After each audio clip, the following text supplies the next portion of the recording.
Christmas! Thank you so much for joining us today. I hope you're having a good festive season.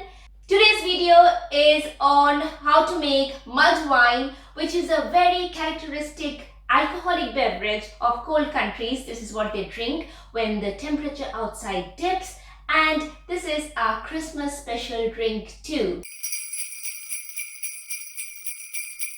But you can also make non-alcoholic versions using slight variations. We are going to come to that soon. But before we proceed any further, Vikram, can we please ask our friends to please subscribe?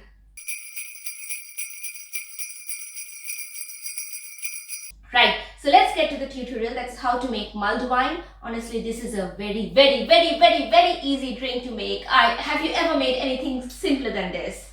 I don't know what she's talking. Yes. Have you ever made mulled wine? No, but I can try if you show me how to. Okay, so you are going to do it today. I'm only going to tell you the steps. Perfect. Does it work? Let's get started. Excellent. So, because this is wine, we are obviously going to need wine. We need red wine, and honestly, because there are so many other things that goes into this mulled wine, I prefer to use cheap versions. If you have a very fancy wine, just keep it to have as it is rather than mixing it with other stuff. So I got this bottle from Marks and Spencer's today. It only cost me £7 and it is a Bordeaux Merlot 2018. I'm not very sure whether the grapes are good or bad. 2018 Bordeaux Merlot. It wasn't a great year, but it's fine. It's decent. You can have it by yourself, but I'll be most interested in how the mulled wine turns out. He's more of a wine expert between the two of us, so I'll take his word. I'm going to use the full bottle. Ideally you need a saucepan, but I've got this pan here. I'm going to put the whole of the red wine into the pan. Vikram, please do the honors. You said you're going to make it. Sure. Right, so mulling a wine basically uses a number of different spices to add extra flavor to the wine. And the ones that we will use, I think they are the ones that are commonly used anyway. Remember, this is an Indian household, an Indian family with lots of Indian spices. So expect lots of fancy garam masala. So what we are going to use are cloves. Okay, why don't you put a few cloves? Okay. Now, you know which ones are cloves, right? I think these ones are clove, right? Yes. Yeah. Good job. Good job. How many cloves do I put? 4. Okay. Now, I have strong preference for spices. You can do it 2. I prefer 4.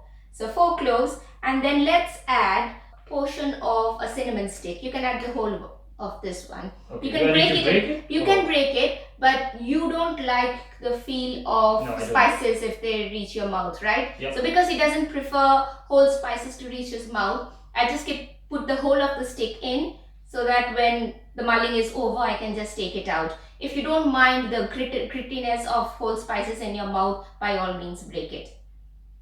I'm also going to add a few peppercorns, whole peppercorns.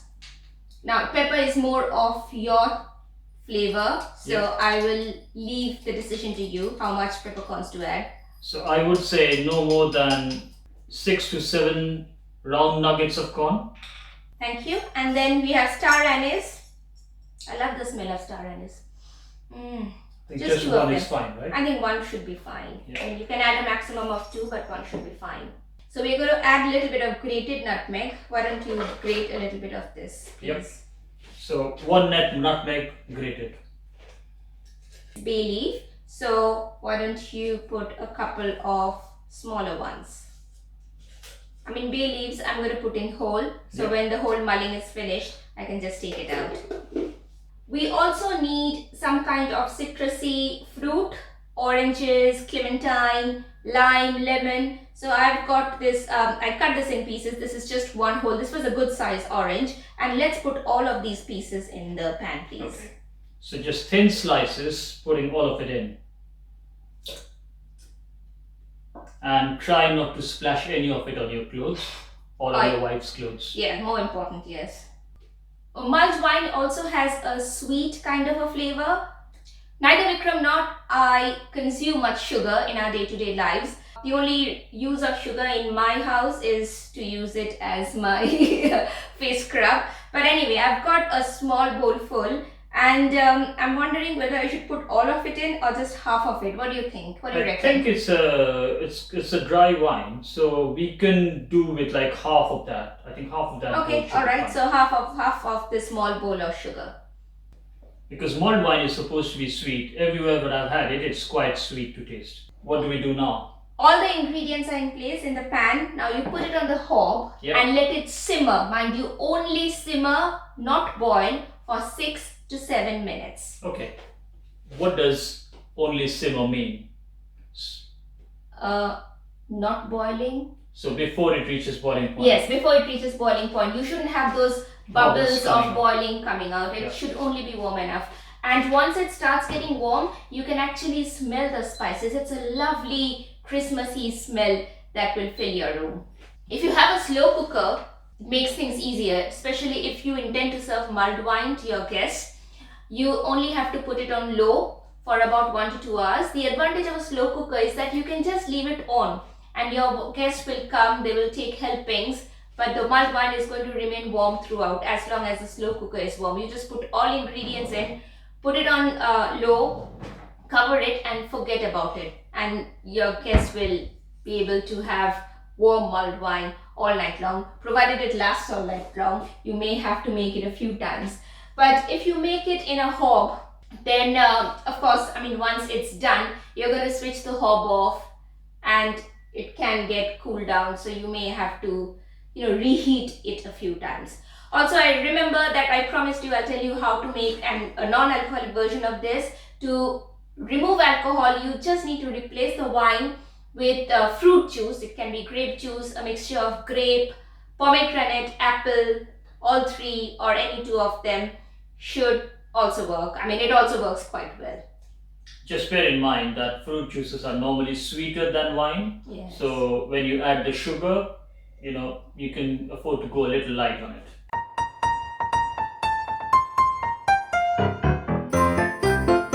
When you pour the mulled wine, make sure you have a heat resistant mug, ideally a coffee mug or something a little bit thick, like I've got a toddy mug here.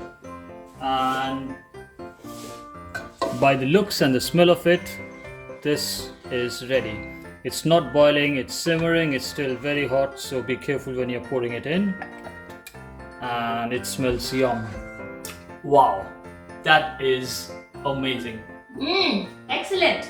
You did well. Congratulations. I feel like I'm back at the Christmas market.